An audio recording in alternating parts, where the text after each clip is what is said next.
सोमनाथ में पहली बार हमने मानस की कथा की, रामचरितमानस। तो वहां पर एक इतना सुंदर प्रसंग आता है कि जब भरत जी सारे अयोध्या वासियों को लेकर के चित्रकूट पहुंचे राम जी को वापस लाने के लिए, तो जब पहला मिलन हुआ अयोध्या वासियों का राम जी से, सब दौड़ दौड़ करके एक दूसरे को गले लगा रहे थे। तो तभी क्या हुआ कि निषाद राज गुह ने विश्वामित्र जी को प्रणाम किया। जब प्रणाम किया तो उन्होंने वशिष्ठ जी को जब प्रणाम किया तो उन्होंने उसको दूर से ही बस आशीर्वाद दे दिया। लेकिन राम जी को यह बात भाई नहीं, बोले कि ये मेरा मित्र है और वशिष्ठ जी ये सोच रहे हैं कि ये कौन से कुल जाति में जन्मा है, इसको हम हृदय से नहीं लगाएंगे। सबको लगाया, उसको नहीं लगाया। तो राम जी ने गुरु जी को दिखाते हुए उसको हृदय से लगाया। गुरु जी ये मेरा बड़ा प्रिय है, ये मुझको बहुत प्यारा लगता है, मुझे बहुत प्रेम है इससे। जब राम जी की इस दशा को देखा तब वशिष्ठ जी ने उसको भी हृदय से लगाया। बोले भाई जब राम जी नहीं विचार करते तो हम क्यों विचार कर रहे हैं, हम कैसे विचार कर सकते हैं। तो ठाकुर जी का स्वभाव कैसा है बंधु, जात पात पूछे नहीं को, हरि को भजे सो हरि को हो। ठाकुर जी किसी में भी अवगुण नहीं देखते, सब में गुण का दर्शन करते हैं। यही दृष्टि, यही स्थिति हमारी होनी चाहिए। मेरी दृष्टि में मुक्ति किसे कहते हैं, आपकी दृष्टि में मृत्यु के बाद मुक्ति मिलती होगी, लेकिन मेरी दृष्टि में जीते जी आप अपनी जाति से मुक्त हो जाओ, जीते जी अपने बंधनों से मुक्त हो जाओ, जीते जी अपने व्यवहारों से मुक्त हो जाओ, जीते जी सांसारिक उपभोगों से मुक्त हो जाओ, ये वास्तविक मुक्ति है। इन 7 दिनों के अंदर यदि एक भी दूषित लक्षण हमने अपना नष्ट कर दिया, वो असली मुक्ति मानी जाएगी। मुझे क्रोध बहुत आता है, एक एग्जाम्पल दे रहा हूं आप लोगों में से किसी का, और 7 दिन में आपने विचार किया कि भाई कथा सुन के अपना क्रोध कम करना है। आप सच बताएं, जिस दिन आपका क्रोध कम होगा ना, उसी दिन आप मुक्त हो गए। जिस दिन आप अपने विषय भोग स्थिति से मुक्त होते हैं, मुक्ति असली वो है। मृत्यु से बाद में होना वो मुक्ति श्रेष्ठ नहीं, जीते जी मुक्त होना है। सब में गुण देखो। पंडरीनाथ भगवान के एक भक्त हुए, उनका नाम था चोखा मेला जी। वो भी सदगृहस्थ थे, लेकिन एक ऊंची जाति में नहीं थे, एक निम्न जाति में उनका जन्म हुआ। बंधुओं फिर एक बात कहूं, ये जात पात हम मानवों की है, ठाकुर जी के लिए नहीं है ये सब। ठाकुर जी इसका विचार भी नहीं करते। अभी जगन्नाथपुरी में कथा हुई तो वहां एक इतना सुंदर भाव हमारे हृदय में आया, मेरे मन में आया, ठाकुर जी इतने नियमों में क्यों रहते हैं।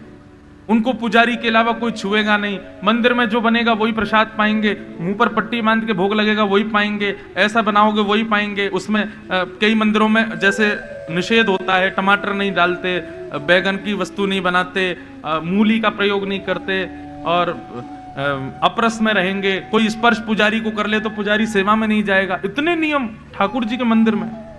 तो वहां मन में भाव आया कि भाई पूरे विश्व को मुक्त करने वाला खुद इतने नियमों में बंधा हुआ भगवान, इतने नियम कानून भगवान के लिए।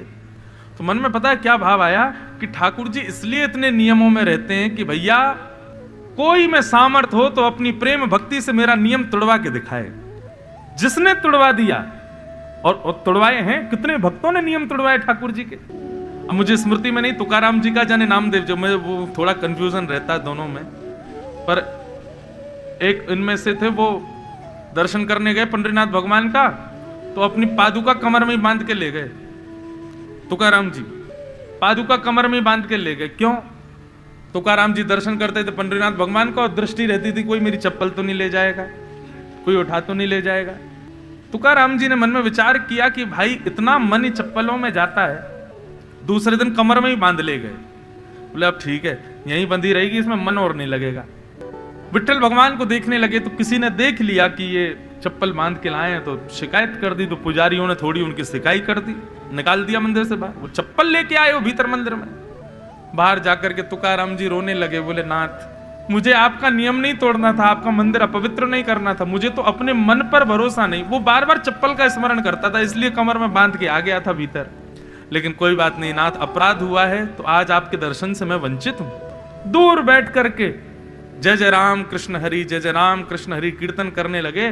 तो पंडरीनाथ भगवान के सामने लाखों भक्त खड़े थे, लेकिन पंडरीनाथ भगवान ने पूरे मंदिर को उस तरफ मोड़ दिया जहां तुकाराम जी बैठे थे। नियम तोड़ दिया। हमारे राधा रमण जी पहले शालिग्राम शिला के रूप में थे, लेकिन गोपाल भट्ट गोस्वामी के लिए त्रिभंग लली ठाकुर जी बन के खड़े हो गए। नियम तोड़ दिया। कितने नियम तोड़े हैं ठाकुर जी ने अपने भक्तों के लिए। तो मुझे ऐसा लगता है ठाकुर जी नियम कानूनों में इसलिए रहते हैं कि किसी में सामर्थ्य हो तो अपनी प्रेम लक्षणा भक्ति से तोड़वा के दिखाओ। यदि तुमने तोड़ दिया तो मान जाएंगे। इस पे कोई अतिशयुक्ति मत कर बैठना आप लोग। नियम तोड़वाने का मतलब बताऊं, आपके ठाकुर जी यूं ही बैठे रहते हैं 24 घंटा, लड्डू गोपाल। उनसे कहो ठाकुर जी इतनी भक्ति करो, इतना प्रेम लड़ाओ लाल जी से कि कहो देना वो सुबह सुबह जब आप ठाकुर जी को उठाओ तो ठाकुर जी दोनों हाथ ऐसे कमर पर धरे मिल जाएं, तब समझो नियम टूटा। ठाकुर जी ने अपना नियम तोड़ दिया। किसी दिन आप थाली रखो और जब थाली उठाने जाओ तो देखा भोग प्रसाद सारा चट्ट हो गया, सब पा गए ठाकुर जी, पूरी थाली चाट गए, समझो नियम तोड़ दिया। कितने नियम तोड़े भक्तों के लिए। तो पंडरीनाथ भगवान के एक भक्त हुए, उनका नाम चोखा मेला जी। सदगृहस्थ थे परंतु निम्न जाति में थे। एक दिन ठाकुर जी के लिए केले का प्रसाद लेकर के गए और पुजारी जी को कहने लगे, बोले पंडरीनाथ भगवान को, विठल भगवान को भोग लगा दो। पुजारियों ने कहा तुम सोच भी कैसे सकते हो, तुम्हारे हाथ की छुबी वस्तु हम ठाकुर जी को देंगे।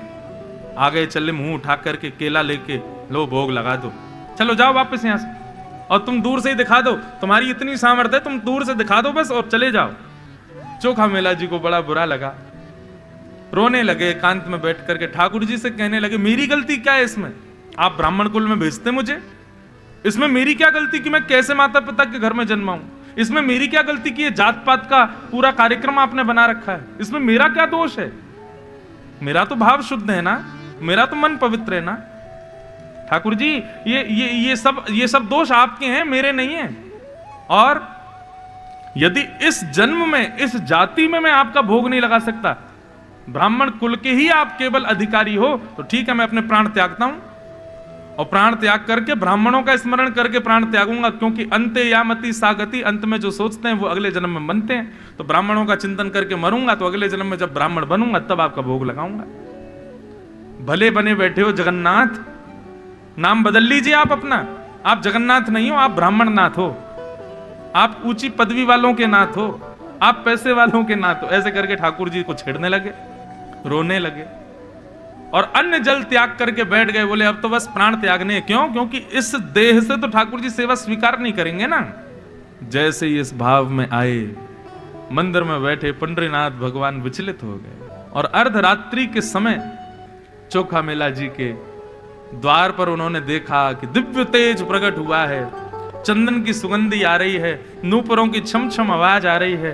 तभी उन्होंने दृष्टि खोल करके देखा तो श्री पंडरीनाथ भगवान उनके द्वार पर खड़े हुए, द्वार पर पधारे। चोखा मेला जी ने जैसे ही देखा वो समझ गए, बोले भगवान आए हैं, बहुत मैंने सुना दिया इसलिए आ गए। अब क्यों आए हो आप, लौट जाइए यहां से, जाइए ब्राह्मणों के यहां जाइए, श्रेष्ठों के यहां जाइए, उन्हीं से सेवा लीजिए, आप उन्हीं के ठाकुर हो, हम तो अब अगले जन्म में ही करेंगे आपकी सेवा। पंडरीनाथ भगवान बोले चोखा मेला, अरे मैं तो इसलिए आया हूं, मुझे बहुत जोर की भूख लगी है भैया, सुबह से आज कछु खायो नहीं है, तू ऐसे मीठे मीठे केला मुझ को दिखा के गए, वाके बाद मंदिर को प्रसाद मुझको अच्छा ही नहीं लगा, मुझे तब से वही केलों की याद आ रही है, मुझ को खवाए दे।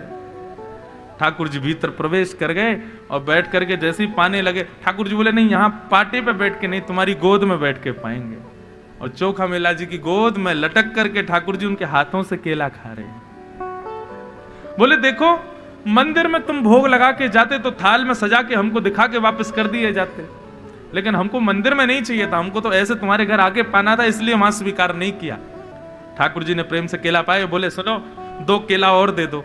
बोले क्यों, आपका तो पेट भर गया। बोले मेरा तो भर गया, रुक्मणी बैठी है ना, उसको भी खिलाऊंगा जाके, उसको भी तो बताऊं। देखो भक्तों के प्रेम से फल कितने मीठे हो जाते हैं। जिस प्रकार मानव तोते की चोंच लगे फल को मीठा समझता है, ऐसे ही भक्त जब प्रेम से कोई वस्तु अर्पित करता है, ठाकुर जी कहते हैं वो जैसे तोते की चोंच से मीठा हुआ फल होता है, ऐसे ही भक्त जब प्रेम प्रस्तुत करता है उसका फल भी अति मीठा। उस समय मुझे मंदिर में बने 56 भोग प्रिय नहीं लगते, उसका फल प्रिय लगता है। ठाकुर जी कभी दुर्गुण नहीं देखते, हम क्यों देखते हैं सब में दुर्गुण, किसी में दुर्गुण नहीं देखते ठाकुर जी। सीधी बात बताऊं, जैसे हमारी स्थिति है, यदि ऐसी ठाकुर जी की हो जाए ना, जैसी विचारधारा हमारी वैसी ठाकुर जी की हो जाए तो हम कहीं के नहीं बचेंगे। ठाकुर जी बहुत दयालु, बहुत कृपालु। हमारे वृंदावन में कहते हैं प्रेम के वश अर्जुन रथ हाको, भूल गए ठकुराई। दुर्योधन की मेवा त्यागी, साख विदुरगर खाई। कितने नियम तोड़ते हैं ठाकुर जी। नियमों में रहते ही इसलिए, ये चुनौती है हम भक्तों के लिए। ठाकुर जी नियम में इसीलिए हैं, बोले तोड़ के दिखाओ, और किसी में प्रेम भक्ति हो तो तोड़ो। तोड़ेंगे ठाकुर जी। तो निर्मत सराणाम सताम, भागवत का अधिकारी कौन? जिसके हृदय में मात्सर्य दोष नहीं है, दूसरे की उपलब्धियों से जो कभी दुखी हो जाता हो, ऐसे व्यक्ति को कथा का अधिकार नहीं। दूसरे की उपलब्धियों में और प्रसन्न होता हो, ऐसे व्यक्ति को भगवत सेवा का अधिकार, भगवत कथा का अधिकार। इस प्रकार वैद्यम वास्तवमत्र वस्तु शिवदम तापत्रयोन्मूलनम श्रीमद्भागवते महामुनि कृते किंबा परैरीश्वरः सद्यो हृदयवरुध्यते त्रिकृतिभिः शुश्रूषुभिस्तत्क्षणात्। इस प्रकार भागवत का मंगलाचरण हुआ। 3 श्लोकों में मंगलाचरण गाया। निगम कल्प तरोर्गलितम फलम सुखमुखादमृत द्रव संयुतम पिबत भागवतम रसमालयम मुहुर्हो रसिका भुविभावुका। तत्पश्चात सौनकादि ऋषियों ने 6 प्रश्न किए, और इन्हीं 6 प्रश्नों में अब सूत जी भागवत की कथा सुनाते हैं। सूत जी महाराज अपने गुरुदेव को वंदन करने के बाद में बहुत सुंदर सुंदर यहां बातें कहते हैं। ध्यान से सुनिए। भागवत की धारा बंधुओं, सूत जी सौनकादि ऋषियों को सुना रहे हैं, सुखदेव जी परीक्षित को सुना रहे हैं, और मैत्रेय मुनि विदुर जी को सुना रहे हैं। इस प्रकार 3 धाराएं चलेंगी अब आगामी 6 दिनों तक। तो कभी मैं कहूंगा सूत जी बोल रहे हैं, कभी मैं कहूंगा सुखदेव जी बोल रहे हैं, कभी मैं कहूंगा मैत्रेय मुनि बोल रहे हैं। इस प्रकार ये भागवत की धारा अब चलेगी। तो सूत जी सौनकादि ऋषियों को सुनाते हुए कह रहे हैं, सूत जी कहते हैं प्रत्येक मानव का परम धर्म है भगवान की अहेतुकी भक्ति। बंधुओं, अभी हम क्या करते हैं पता है? अभी केवल भक्ति, और उस भक्ति के पीछे हमारी कामना क्या है कि ठाकुर जी हमको खुश रखें, ठाकुर जी हमारी सब भली भली करें, ठाकुर जी हमारे साथ कुछ भी बुरा ना करें, हमारे सारे काम बने रहें। ऐसी हमारी भक्ति है, आकांक्षा युक्त भक्ति हम करते हैं। एक प्रकार से वही ठाकुर जी एटीएम मशीन है, कृपा रूपी भक्ति रूपी उसमें कार्ड लगा करके हम चाहते हैं कि ठाकुर जी उसके बाद हमको सुख ही सुख दें, भला ही भला करें बस हमारा। ऐसी भक्ति हमारी। लेकिन भक्ति कैसी हो? अहेतुकी भक्ति। अहेतुकी भक्ति कैसी होती है? सूरदास जी कहते हैं जैसे राखो तैसे रहो। आप जैसे रखोगे नाथ हम वैसे रहें। इसको कहते हैं अहेतुकी भक्ति। क्या कहते हैं? जोर से बोलो। अहेतुकी भक्ति। ठाकुर जी जो प्रस्तुत कर दें उसको प्रसाद मान करके स्वीकार करें। जैसी स्थिति बन जाए उसको स्वीकार करें, जो परिस्थिति हो उसको स्वीकार करें। भगवत कृपा प्रसाद है ये जीवन मेरा, ऐसा मानकर के जो जिए उसको कहते हैं अहेतुकी भक्ति। मिल जाए तो वेलकम, ना मिले तो भीड़ कम, ऐसी स्थिति। लेकिन अभी क्या होता है बंधुओं?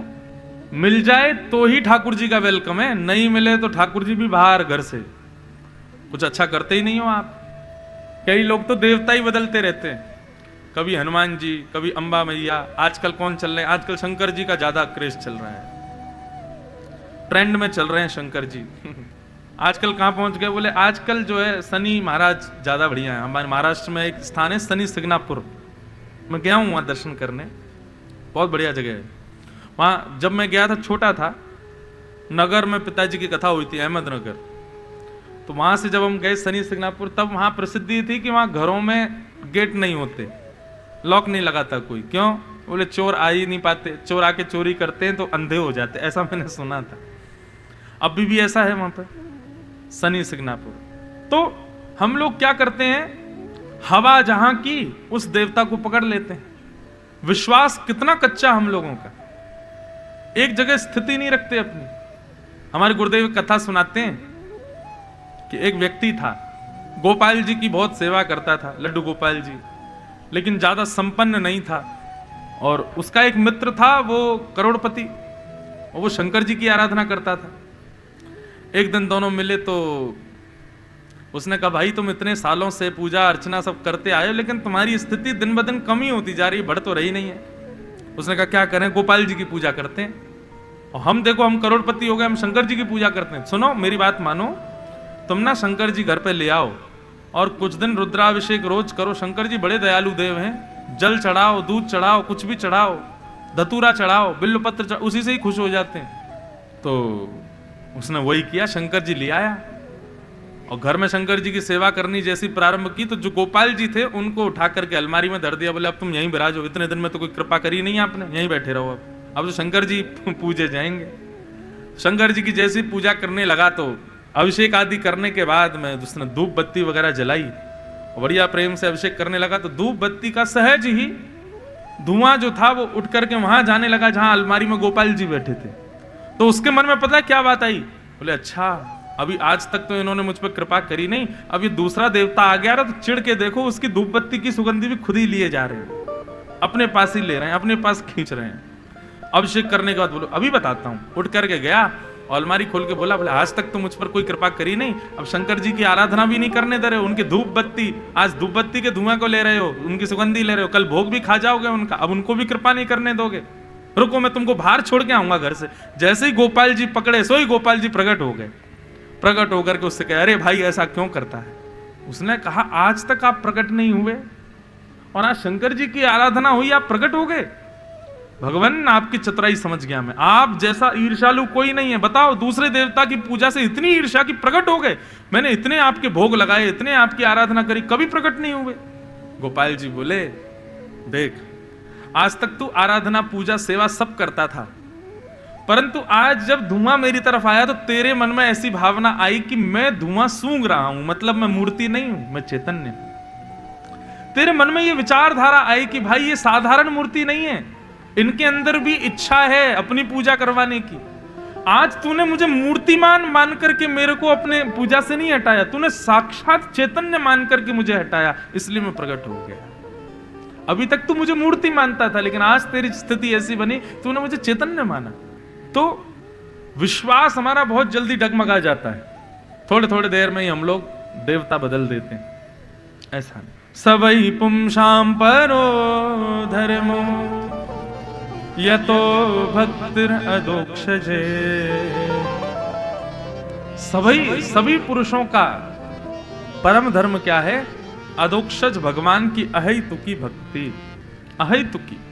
अहेतुकी का मतलब सुख दो चाहे दुख दो फिर भी ठाकुर जी को कभी त्यागे ना, और कैसी भी परिस्थिति स्थिति हो जाए भक्ति कभी डगमगाए ना, इसको कहते हैं अहेतुकी भक्ति।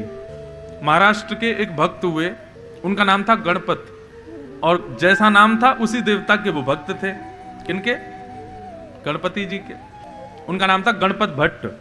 उड़ीसा में उनके कुछ रिश्तेदार रहते थे।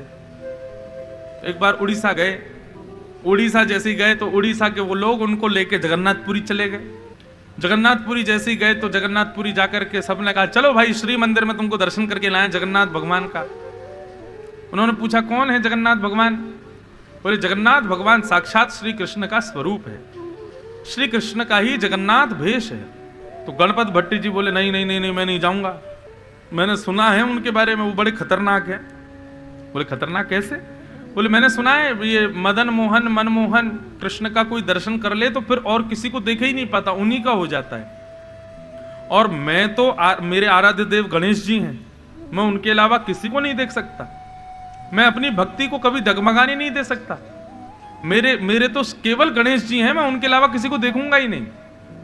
और ऐसा कह करके वो मंदिर में घुसे ही नहीं। अब तो वहां पे प्रसाद भी नहीं पावे ना वहां पे कुछ भी खावे। बोले क्यों? बोले जगन्नाथपुरी में तो सब कुछ जगन्नाथ जी का भोग है।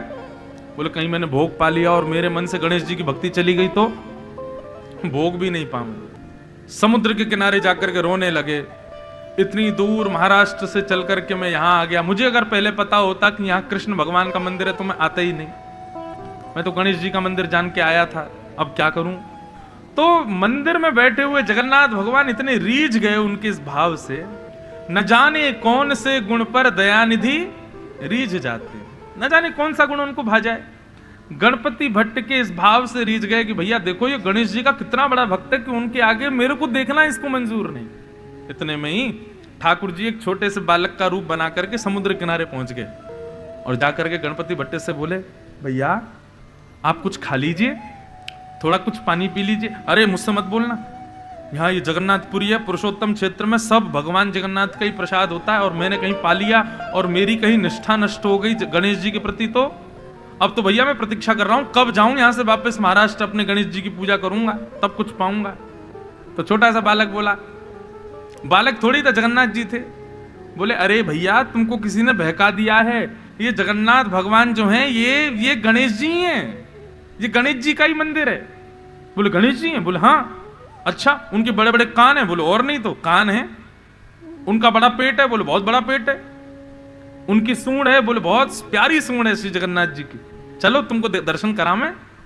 इतने में ही महाराज गया, लेकिन उसने कहा तुम कहीं मुझे झूठ बोल रहे हो तो? बोले एक काम करो, तुम आंखों पे पट्टी बांध लो और पट्टी बांध के चलो और जगन्नाथ जी को छू के देख लेना, उनकी सूंड भी है, कान भी है, पेट भी है। गणपति भट्ट जी जैसे ही गए, अच्छा पहले बंधुओं जैसे पंढरपुर में आज भी कितने भी दर्शनार्थी चले जाओ, सब जाकर के पंडरीनाथ भगवान को स्पर्श कर सकते हैं, गले लगा सकते हैं। ऐसे श्री जगन्नाथ जी में 2008, 9, 10 तक भी हर दर्शनार्थी को अंदर जाके जगन्नाथ जी को हृदय से लगाने का अनुमति थी। अभी 2010 तक भी,